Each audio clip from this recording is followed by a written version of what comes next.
Hey guys, what's up? My name is Kara. Welcome to or back to my channel. Today we're going to be going over Matthew 17. If you're new to my series or new to my channel, I don't know, just new, I guess. I have done Matthew 1 through 16 prior to this video, so if you want to go check those out now or after, I'll put a card. Probably, no guarantees on that because I always forget. Okay, and I just got done with a tournament, as you can see with my jersey. Sorry, green. Not the best color green, but it's fine. It's fine. Anyways, let's get started with Matthew 17. I'll have the verses on the screen as usual. If you don't have your Bible, also totally fine. But if you want to follow along with me, that'd be cool. Also, if you want to check out my, sorry, just so many plugs. If you want to go check out my Instagram, I'm going to start doing Bible study Zooms. So if you want to join on those, feel free. I'll put it on my story or something when I do. I did my first one with a friend of mine, and we had one other person join, but it was a really good Bible study. So it's not about the numbers anyways, but it was nice to be able to talk things out with people, and it gave me more insight for this video. So it's, I don't know. I still don't know everything, obviously. Only God does. So go do some of your own research so that you can learn more, Anyways, 2 minutes in, let's do it. The Transfiguration of Jesus. And after 6 days, Jesus taketh Peter, James, and John his brother, and bringeth them up into an high mountain apart, and was transfigured before them, and his face did shine as the sun, and his raiment was white as the light. And behold, there appeared unto them Moses and Elias talking with him. Then answered Peter and said unto Jesus, Lord, it is good for us to be here. If thou wilt, let us make here 3 tabernacles, one for thee, and one for Moses, and one for Elias. While he yet spake, behold, a bright cloud overshadowed them, and behold, a voice out of the cloud, which said, This is my beloved Son, in whom I am well pleased. Hear ye him. And when the disciples heard it, they fell on their face and were sore afraid. And Jesus came and touched them and said, Arise, and be not afraid. And when they had lifted up their eyes, they saw no man save Jesus only. And as they came down from the mountain, Jesus charged them, saying, Tell the vision to no man until the Son of Man be risen again from the dead. And his disciples asked him, saying, Why then say the scribes that Elias must first come? And Jesus answered and said unto them, Elias truly shall first come and restore all things. But I say unto you that Elias is come already, and they knew him not, but have done unto him whatsoever they listed. Likewise shall also the Son of Man suffer of them. Verse 13, Then the disciples understood that he spake unto them of John the Baptist. So that was verses of chapter 17, 1 through 13. I'm gonna do the little recap on that. It's my Bible splits it up into 3 sections. The first one being Transfiguration of Jesus, the second one being the healing of a devil-possessed boy, and the third one is the question of paying tribute. So I'm going to kind of go off of that in the way that I pause through verses. In verse 1 on the Zoom, we talked about how Jesus specifically took 3 of his disciples. It was an intimate, close relationship between him, Peter, James, and John. And that's the type of relationship he wants to have with us. Jesus was transfigured before them, and his face did shine as the sun, and his raiment was white as the light. So his holiness and glory was so abundant, was so great, that even his clothes were made white. White is the light, because, he is the light. Even the clothes know. Okay, sorry, that was corny. Okay. In my study Bible, it goes back to Moses. And I'll get the verses for you. 1 second. The verses are Exodus 34, 29 through 35. And it talks about how when Moses spoke to God, he would go in to speak to God and his face would shine. And so the people of Israel were afraid of Moses. They didn't want to come near to him because of his face shining. So when he would go in to talk to God, he would take off this veil so that he could talk to God. But then when he would come back out to the people, he would put on his veil so that it would conceal his shine of his face. At least that's what I've gathered from it. But Jesus, he was so He was so filled with the glory of God that his face was shining. Well, he was transfigured, and his face did shine as the sun, and his raiment was white as the light. So even his veil or his clothes couldn't contain the shine, like when Moses' face was shining. Jesus is filled with the glory of God, which it says earlier, how verily I say unto you, there be some stand. Nope. Yep. Verse Matthew 16, verse 27.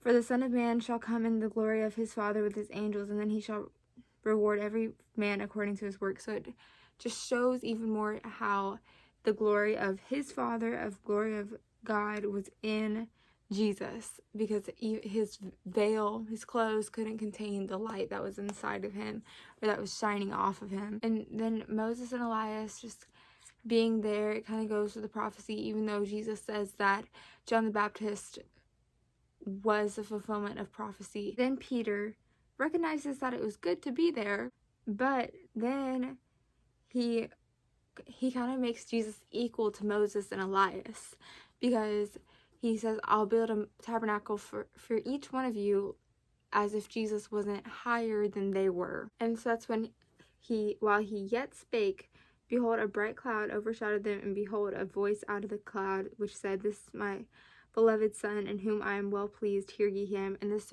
reminds me of Jesus' baptism, which, let me get the verse for that too. This is Matthew 3.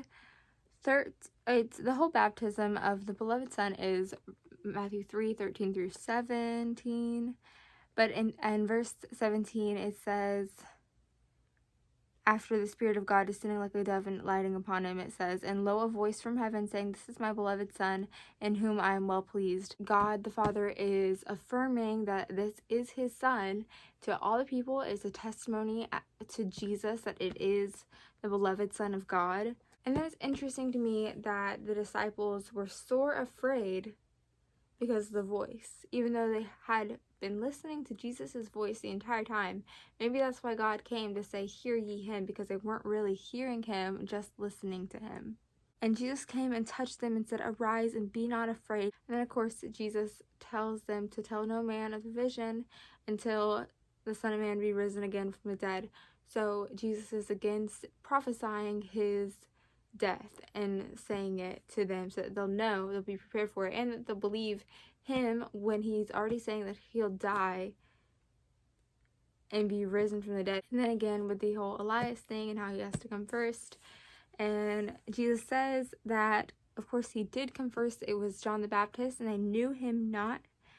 And likewise shall also the Son of Man suffer of them. And it stood out to me because just because it's not how we want a prayer or something to be answered doesn't mean it's not already answered.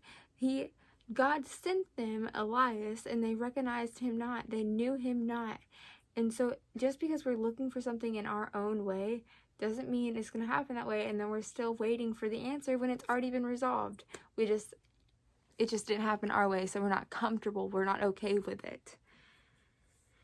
But then the disciples understood, and now we're into the healing of a devil-possessed man. Or just kidding, it's a boy. The healing of a devil-possessed boy. And when they were come to the multitude, there came to him a certain man, kneeling down to him and saying, Lord, have mercy on my son, for he is lunatic and sore vexed, for oft times he falleth into the fire, and oft into the water. And I brought him to thy disciples, and they could not cure him. Then Jesus answered and said, O faithless and perverse generation, how long shall I be with you? How long shall I suffer you? Bring him hither to me. And Jesus rebuked the devil, and he departed out of him, and the child was cured from that very hour. Then came the disciples to Jesus apart and said, Why could we not cast him out? And Jesus said unto them, Because of your unbelief. For verily I say unto you, if ye have faith as a grain of mustard seed, ye shall say unto this mountain, Remove hence to yonder place, and it shall remove, and nothing shall be impossible unto you. Howbeit this kind goeth not out but by prayer and fasting. And while they abode in Galilee, Jesus said unto them, The Son of Man shall be betrayed into the hands of men, and they shall kill him, and the third day he shall be raised again. And they were exceeding sorry. Okay, so here we have another miracle of Jesus healing somebody. But he calls his disciples, and he refers to them as he says, "Oh, faithless and perverse generation." And then they didn't even know like why they couldn't do it, but they didn't have faith.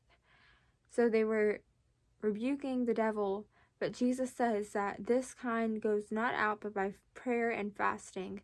So you have to have the faith, you have to have prayer, and you have to have a fasting, of some type, and it could be it could be like your time, money, it's just giving yourself to God completely and knowing that he'll come through for you. Then Jesus reveals to them that he's going to be betrayed into the hands of men. So furthering his prophesying and description of his death, he knows that he's going to be betrayed and that he will be raised again on the third day. Nevertheless, they were still exceeding sorry. Then the third and final section of this chapter is the question of paying tribute.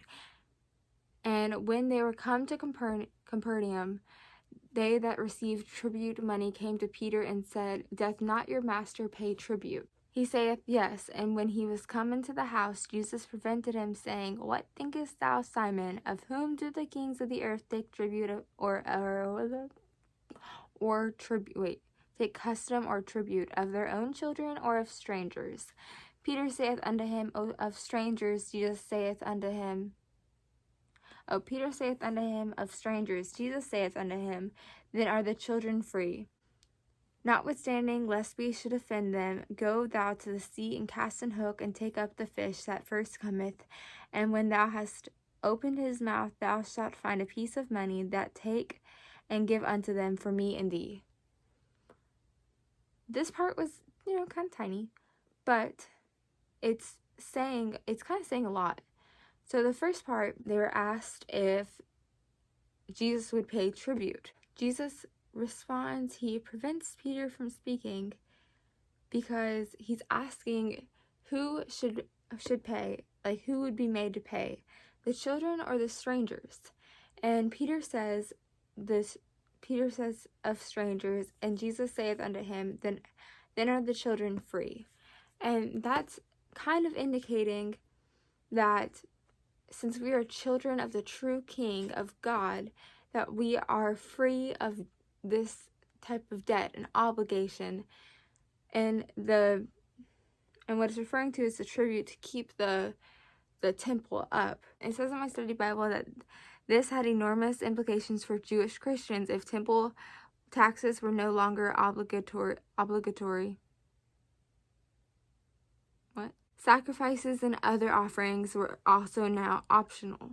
And of course, God wants us to give out of a willing heart, because otherwise, what's really the point of the sacrifice if we're not willing to give it? We're holding on to it, kind of like it was with Cain and Abel.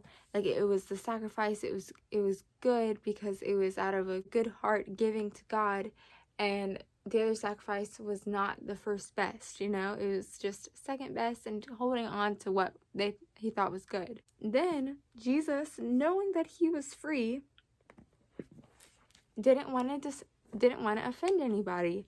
And I feel like, today we're kind of in like an offensive culture. Everyone's always offended.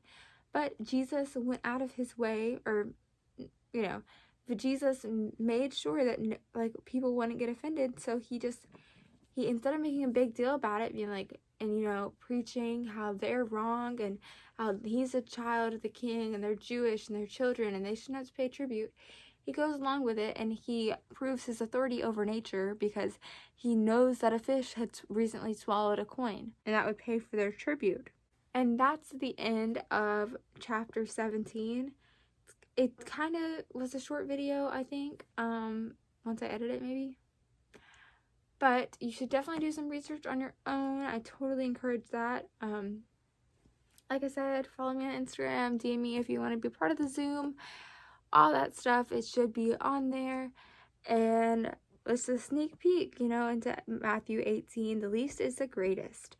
At the same time came the disciples unto Jesus, saying, Who is the greatest in the kingdom of heaven? So, we'll be seeing some of that in the next Let's Walk Through Matthew video. Stay tuned for that. You can go, a lost sheep. Oh, this is a good chapter. I can't wait for it. Okay, Talk to you guys soon. Bye!